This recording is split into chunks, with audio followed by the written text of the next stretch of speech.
আসলে বাংলাদেশে এই ইপিআই যে প্রোগ্রামের কথা আমরা বলি, একসময় বাংলাদেশে পোলিও অনেক শিশুকে জীবন নিয়েছে, অনেক শিশুকে পঙ্গু করে দিয়েছে। আজকে সেই পোলিও কিন্তু নাই।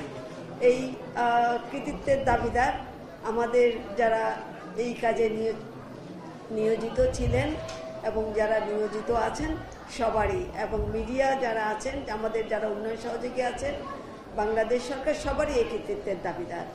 এরকম অনেকগুলো ভ্যাকসিন আমাদের জীবনকে সুন্দর করতে সহায়তা করেছে। আমি একটা কথা বলি যে পুরো বাংলাদেশটাকে যদি আমরা হাসপাতাল বানাই তাহলেও আমরা জায়গা দিতে পারবো না। আপনারা নিশ্চয়ই দেখেন ঢাকা মেডিকেল কলেজ হাসপাতাল, সলিমুল্লাহ মেডিকেল কলেজ হাসপাতাল, রংপুর, চট্টগ্রাম, যত সরকারি হাসপাতালেই যান না কেন, দুই একটা ব্যতিক্রম ছাড়া বাকি সবগুলোতেই যেখানে 1000 বেডের হাসপাতাল সেখানে 3000, 2000 বেডের হাসপাতালে 5000, এইভাবে আমাদের অবস্থাগুলো তৈরি হয়েছে।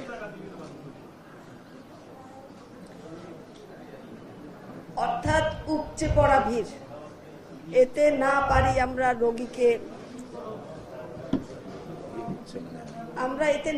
রোগীকে সঠিকভাবে চিকিৎসা দিতে।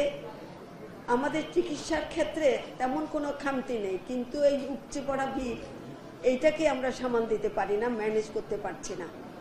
তো সেই জন্যই বলবো যত বেশি পারি আমরা রোগকে প্রতিরোধ করি। রোগ যদি আমরা প্রতিরোধ করতে পারি তাহলে আমাদের হাসপাতালে এত জায়গার দরকার হবে না। যেটা আপনারা আগেও শুনলেন, বাংলাদেশে প্রতি বছর অনেকেই টাইফয়েডে আক্রান্ত হয়। একসময় এটা ছিল বলা হতো সান্নিক বাত্তি, কিংবা একসময় কোরামিন খাওয়ানো হতো। সেই যুগটাকে আমরা পেরিয়ে আসছি। তখন ওই কোরামিনটা দেওয়া হতো অসুস্থ হয়ে গেলে, অর্থাৎ এইটাই হলো তার একমাত্র ঔষধ, যেটা খেলে হয় বাঁচবে নাহলে মরবে। এখন সেই জায়গা থেকে পেরিয়ে আমরা অনেক অনেক এগিয়ে এসেছি। তো কাজেই এখন হলো প্রিভেনশন, আমরা যদি প্রতিরোধের মধ্যে যেতে পারি। এখানে আপনারা শুনলেন বলা হচ্ছে 8000 প্রতি বছর 8000 মানুষ এই টাইফয়েডে মারা যায়। এই যে মানুষগুলি মারা যাচ্ছে, আমরা যদি তাদেরকে বাঁচাতে চাই তাইলে আমাদের এই ভ্যাকসিনের দরকার আছে। এই ভ্যাকসিনটা আমরা এই প্রথমবারের মতো বাংলাদেশে শুরু করতে যাচ্ছি। এবার আমরা 5000 শিশুকে, যাদের বয়স 9 মাস থেকে 15 বছর, তাদের সবাইকে আমরা এই ভ্যাকসিনটা দেব। এরপরের পরবর্তীতে প্রায় 20 লাখ করে আমরা এই ভ্যাকসিনটা দিতে পারবো। আমরা আশা করি সবাই এতে অংশ নেবেন। কাজে আপনাদের কাছে আমার চাওয়া, আমাদের যারা এই কর্মসূচির সাথে জড়িত, যত স্বাস্থ্যকর্মী, যত নার্স, যারা এই কাজের সাথে জড়িত, স্বাস্থ্যের সাথে জড়িত, আমাদের যারা প্রিন্ট মিডিয়া, আমাদের যারা ইলেকট্রনিক মিডিয়া, আমাদের যারা উন্নয়ন সহযোগী, আমরা সবাই আমাদের যার জায়গা থেকে যেন আমরা ক্যাম্পিংটা করি, যাতে করে প্রত্যেকে এই ভ্যাকসিনটা নেওয়ার জন্য এগিয়ে আসে। আমি নিজে কয়েকটা জায়গায় খবর নিয়েছি, কিন্তু অনেক জায়গায় খবরটা পেয়েছে, আবার অনেক জায়গায় খবরটা পায় নাই। বিশেষ করে ইংলিশ মিডিয়াম স্কুলগুলোতে, এতিমখানাগুলোতে এই খবরটা এখনো পৌঁছায় নাই।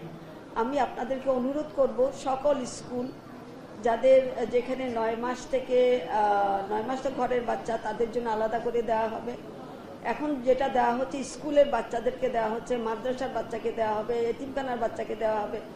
অর্থাৎ যেখানে 9 মাস থেকে 15 বছর বয়সী শিশু থাকবে তাদেরকে আমরা ভ্যাকসিনটা দেব।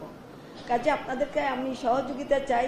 আপনারা সারা বাংলাদেশে আনাচে কানাচে যেখানে পারবেন, মসজিদে বলবেন, মাদ্রাসায় বলবেন, স্কুলে বলবেন, হাটে বলবেন, বাজারে বলবেন, যত জায়গায় বলা যায় এই ক্যাম্পিংটা খুব জোরে সোরে করবেন, যাতে আমাদের একটা শিশুও এই রোগে মারা না যায়। যারা মারা যাচ্ছেন, যারা এই 8000 কথা বলা হলো, এদের বেশিরভাগই হলো 9 মাস থেকে 15 বছরের শিশু।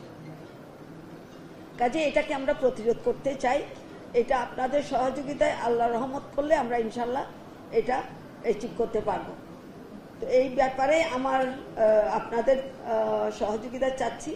আমি সবার কাছে কৃতজ্ঞতা প্রকাশ করছি। আজকে কষ্ট করে সবাই এখানে এসছেন, আমাদের উন্নয়ন সহযোগীরা এখানে আছেন, আমার শারমিন আপা আসছেন, আমাদের এখানে যারা এই কাজের সাথে জড়িত, সিটি কর্পোরেশন থেকে শুরু করে স্বাস্থ্য